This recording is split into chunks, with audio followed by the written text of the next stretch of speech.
अस्सलामुअलैकुम। उम्मीद करता हूँ आज सब खैरियत से होंगे। जैसे कि आपको पता है कि इंजीनियर मोहम्मद अली मिर्ज़ा साहब को जेल हुए 1 महीना हो चुका है, यानी कि 1 महीने से ऊपर का टाइम हो गया। इंजीनियर मोहम्मद अली मिर्ज़ा साहब जेल में हैं, अभी तक रिहा नहीं हुए।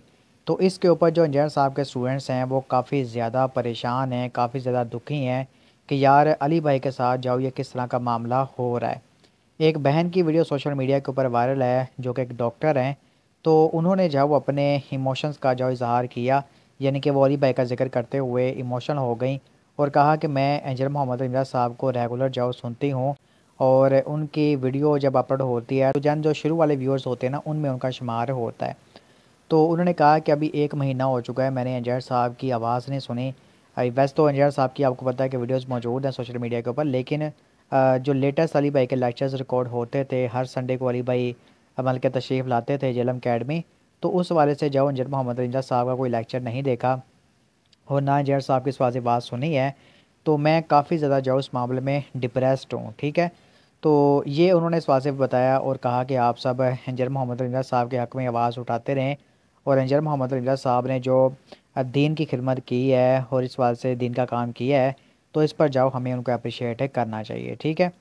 तो चलें हमारी बहन वो क्या बातें कहती है आप उनकी वीडियो देखें, बाकी बात हम बाद में करते हैं।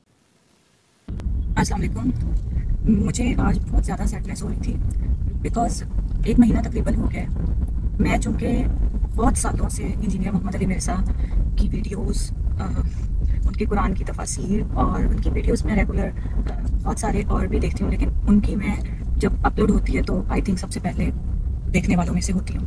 क्योंकि वो टॉपिक कॉन्टीन्यूसली चल रहा होता है या कोई करंट अफेयर होता है और बहुत से क्वेश्चंस जो करंट अफेयर्स या रिलीजियस मैटर्स पे आ रहे होते हैं उनके आंसर्स हो रहे होते हैं, और समटाइम करंट अफेयर कोई होता है जिसमें मेरी कोई ओपिनियन होती है, तो फिर मैं उसको कंपेयर करने के लिए मैं कामती साहब की, इंजीनियर मोहम्मद अली मिर्ज़ा की और सब जो इसका किसी फिरके या उससे ताल्लुक नहीं है सबकी मैं बात सुनती हूँ। But on top engineer Mohammad Ali Mirza हैं जिनकी मैं सबसे पहले वेट करती हूँ कि आए और मैं देखूँ।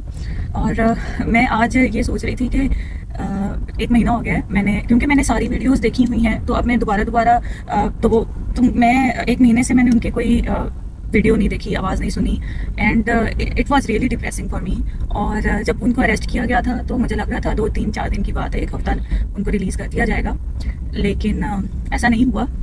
आई डोंट नो, अभी कोई खबर भी नहीं आ रही है। अगर मतलब मैं न्यूज़ वगैरह में भी देखती रहती हूँ, डिफरेंट न्यूज़ एंकर्स ने स्टार्ट में थोड़े व्लॉग्स वगैरह उनके बारे में बनाए, और अभी तो कोई ऐसा खबर भी नहीं आ रही है। उनके ऑफिशियल प्लेटफॉर्म से ही शायद कोई खबर आ जाए। तो आई रियली प्रे, मेरी दुआएं हैं, हम सबको दुआ करनी चाहिए कि किसी के साथ भी नाइंसाफ़ी ना हो, और एक इंसान जो कितने लोगों। अच्छा, यहाँ पर हमारी बहन ने जो बातें स्टार्टिंग में कही है ना, अभी इनकी वीडियो में आगे आपको दिखाता हूँ, लेकिन उससे पहले आपको बता दूँ कि इन्होंने कहा है कि इंजीनियर मोहम्मद रमीज़ा साहब की वीडियो हमने नहीं देखी, 1 महीना हो गया, उनकी आवाज़ नहीं सुनी, इस वजह से वो डिप्रेस्ड हैं। तो ये बिल्कुल ये हर स्टूडेंट की जो कहानी है, ये सिर्फ हमारी इस बहन की नहीं है बल्कि हर स्टूडेंट की कहानी है। जो इंजीनियर मोहम्मद रमीज़ा साहब का स्टूडेंट्स हैं वो इस तरह जो अली भाई को मिस कर रहे हैं और इंजीनियर मोहम्मद रमीज़ा साहब को याद कर रहे हैं, ठीक है। और कुछ तो भाई ऐसे हैं कि जो अली भाई का ज़िक्र करते हुए वो रोने भी लग जाते हैं कि यार हमारे उस्ताद के साथ ये क्या मामला हो रहा है, ठीक है। तो इस हवाले से इन्होंने आगे ये जो बात कही कि इंजीनियर मोहम्मद रमज़ा साहब के हवाले से अब कोई ख़बर जाओ नहीं आ रही और इंजीनियर साहब के हवाले से कोई नहीं बता रहा कि वो कब मर के रिहा होंगे सारे मामलात। तो उसके हवाले से मैं आपको बताया कि लेटेस्ट जो अपडेट्स होती हैं वो देता रहता हूँ कि इंजीनियर साहब का केस जो कहाँ तक पहुँच गया है। तो चलें इस वीडियो के अंदर भी मैं थोड़ा सा आपको बता देता हूँ। इंजीनियर मोहम्मद रमज़ा साहब को आपको पता है कि 14 रोज़ के लिए दोबारा जुडिशल कर दिया गया था। उसके बाद अली भाई को आपको पता है कि अदालत में पेश किया गया। तो ये जो जुडिशल जब बंदा होता है ना तब हर 14 दिन के बाद जो बंदे को अदालत में पेश किया जाता है, उसका रीज़न ये होता है कि अदालत जब वो उसको उस बंदे से पूछती है कि उसको जेल में कोई परेशानी तो नहीं है, कोई तकलीफ़ें तो नहीं वो उठा रहा, यानी कि किसी अदारे की तरफ से या फिर कोई और मामला है। तो ये हर 14 दिन के बाद अदालत जो है वो उसको बुलाती है और हर वास्ते मामला होते हैं। अभी इंजीनियर मोहम्मद रमज़ा साहब के हवाले से जो उनकी टीम है, लीगल टीम है, उन्होंने क्वेश्चन जॉब फाइल की थी इस्लामाबाद हाई कोर्ट के अंदर इंजीनियर मोहम्मद रमज़ा साहब का केस ख़त्म करने के लिए, यानी कि केस ख़त्म करने के लिए जब ये सारा मामला किया गया था। लेकिन जो जज साहब है ना वो इस वक्त छुट्टी पर हैं। अब छुट्टी पर वो अमेरिका गए हुए हैं, 3 4 दिन तो मेरे ख्याल से वो पहले गए हुए थे और अभी भी आप समझ लें कि उनको कुछ दिन लग जाएंगे। तो इंजीनियर मोहम्मद अली मिर्ज़ा साहब की जो पेशी है उसको आप कह सकते हैं कि 16 या 17 तारीख को इंजीनियर साहब की पेशी हो और वहाँ पर इंजीनियर साहब को जज साहब के सामने दोबारा पेश किया जाए और वहाँ पर क्वेश्चन जो फाइल की गई है इंजीनियर मोहम्मद अली मिर्ज़ा साहब का केस है वो ख़त्म करने के लिए, तो उसमें जो इंजीनियर साहब की लीगल टीम है वो भी दलाइल देगी और जो इंजीनियर साहब के मुखालफिन हैं वो भी इस बात से दलाइल देंगे और फिर इस बात से इंशाल्लाह ताला फ़ैसला होगा। ठीक है, तो इसके बाद अब दुआ करें कि आप क्वेश्चन का जो रिज़ल्ट है वो पॉजिटिव आ जाए और इंजीनियर मोहम्मद इंजीनियर साहब के हक़ में फ़ैसला हो जाए, तब इंजीनियर साहब इस बात से बरी हो जाएंगे। अब आप देखें कि इंजीनियर साहब का जो केस है वो काफ़ी ज़्यादा मजबूत हो चुका है। मुखालफी ने इंजीनियर साहब से वीडियोज़ मांगे कि भाई कोई उस कम्यूनिटी के स्कॉलर की जाओ वीडियो दिखा दो, एक वीडियो दिखा दो पूरी दुनिया में से, तो हम मान जाएंगे भाई तुम्हारा इसमें कोई कसूर नहीं है, ये वाक़ता तुमने सच्ची बात की है।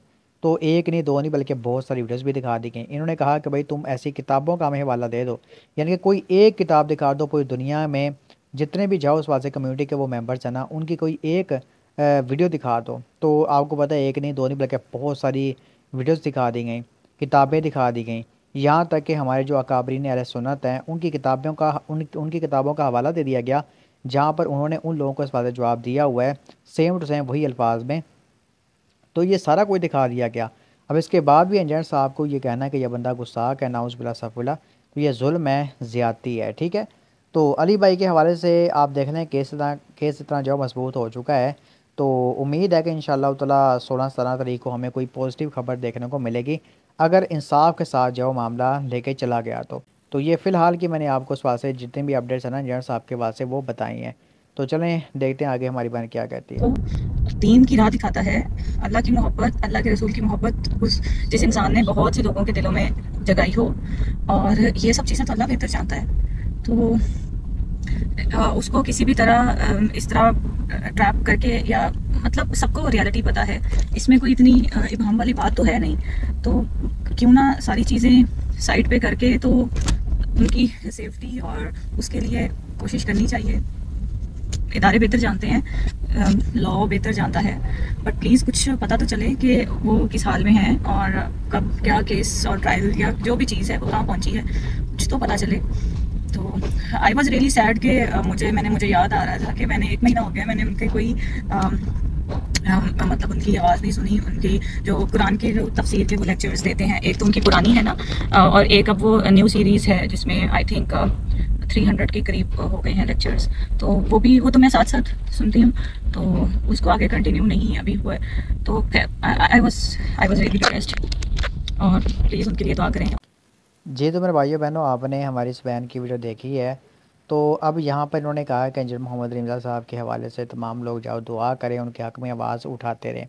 भाई केस के हवाले से उन्होंने कहा कि कोई तो इन्फॉर्मेशन हमें मिलनी चाहिए, तो मैंने आपको लेटेस्ट जो इन्फॉर्मेशन है वो इस वीडियो के अंदर दे दी है, और जो भी इंजीनियर साहब के केस के हवाले से अपडेट्स होती हैं, चाहे वो इंजीनियर साहब के हक़ में हों चाहे इंजीनियर साहब के ख़िलाफ़ हों, मैं सारी की सारी अपडेट्स आपको देता रहता हूँ। ठीक है, तो ये इस बात से मैंने आपको बता दिया है। बाकी इंजीनियर मोहम्मद अली मिर्ज़ा साहब के हवाले से वाक़तन हकीकत में जो है वो स्टूडेंट्स बहुत ज़्यादा परेशान हैं, बहुत ज़्यादा डिप्रेस्ड हैं कि यार एक बंदे ने हमेशा अल्लाह और उसके रसूल अज़्ज़ा व जल्ला व सल्लल्लाहु अलैहि वसल्लम की बात की है, हमेशा अल्लाह और उसके रसूल की शान बयान किया, हमेशा वो बंदा हक़ की बात करता है, तो उस बंदे को अप्रिशिएट करने के बजाय हम उसके ऊपर जाओ 295C लगा रहे हैं। तो ये हम मामला सारा करके ना उसके ऊपर जुल्म कर रहे हैं, नाइंसाफ़ी कर रहे हैं, ज़्यादती कर रहे हैं। ठीक है, तो जो इंजीनियर साहब के मुखालफिन हैं उनको भी होश के नाखून लेने चाहिए। तो ये मैंने आपको इस बात से बता दिया है। बाकी इंजीनियर साहब के हवाले से आप दुआ करें, इंशाअल्लाह ताला जब भी उनकी नेक्स्ट जॉब पेशी है आपको पता है कि होगी, तो उसमें आप दुआ करें कि अल्लाह खैर करे, इंशाअल्लाह ताला उनका जो केस है ना, उनके ऊपर जो FIRs हैं वो ख़त्म हो जाएँ। ठीक है, और वो बाइज़्ज़त इस बात से बरी हो जाएँ। तो मेन मकसद इंजीनियर मोहम्मद अली मिर्ज़ा साहब की रिहाई दिलवाना नहीं है, बल्कि मेन मकसद इंजीनियर मोहम्मद अली मिर्ज़ा साहब के ऊपर जो एलिगेशंस लगी है ना, उससे जाओ छुटकारा हासिल करना है, उनको जाओ ख़त्म करना है। ठीक है, तो अगर आप इस तरह के मामला करके जो है वो बाहर आ जाएंगे, मतलब कि आपके ऊपर एलिगेशंस लगी हुई हैं, सारे मामला करके आप बाहर आते हैं, तो फिर जाहिर सी बात है आपकी जान डबल जो ख़तरे में आ जाती है। तो इंशाअल्लाह ताला इंजीनियर मोहम्मद अली मिर्ज़ा साहब आपको पता है इस मामले में उनका कोई कसूर नहीं है, इसमें नकल कुफ़र वाला मामला हुआ है, और नकल कुफ़र ना बाशद कुफ़र को नकल करने से बंदा काफिर नहीं हो जाता। ठीक है, तो हर बंदा मानता है कि यार ये नकल कुफ़र हुआ है, और किताबों के हवाले, वीडियोस के हवाले हर चीज़ जो उस वास्ते मिल गई है, तो यहाँ पर तो आप बंदे को जो सज़ा नहीं दे सकते। बाकी जो उलमाए कराम है जो इंजीनियर साहब के हक़ में आए हैं, मुफ्ती तारिक मसूद साहब, जामिया बनौरिया टाउन, जामिया बनौरिया टाउन, इसी तरह शिया के उलमाए कराम और बरेलवी देवबंदी अहले हदीस इस्लामी फ़िक़्ह कौंसिल यूके का फतवा आप चेक कर लें, तो ये बहुत सारे फतावा, बहुत सारे उलमाए कराम इंजीनियर साहब के हक़ में जो सामने आए हैं, ठीक है। और वहाँ पर उन्होंने मतलब कि ना हक़ सच जो बयान किया है कि यार इंजीनियर साहब से हमारे इख्तलाफात हैं, लेकिन इस मामले में उसके साथ ज़्यादती हो रही है, जुल्म हो रहा है, तो आप ऐसा इस बात से ना करो, ठीक है। तो ये आप देख लेंगे सारे मामलात हुए हैं। अब उम्मीद करते हैं कि इंशाअल्लाह ताला अगला जो केस का मामला है इंशाअल्लाह ताला इंजीनियर साहब के हक़ में ही होगा, उम्मीद करते हैं इंशाअल्लाह ताला। तो ये मैंने आपको बता दिया, बाकी आपसे इस बारे में क्या सोचते हैं रहेगा ज़रा कमेंट सेशन में ज़रूर करें। अल्लाह पाक से दुआ करते हैं कि अल्लाह पाक हम सब को कुरान और हदीस पर अमल करके अब दूसरी बात तो जाने की भी तौफीक अता फरमाए, आमीन। अस्सलामु अलैकुम व रहमतुल्लाहि व बरकातुहू।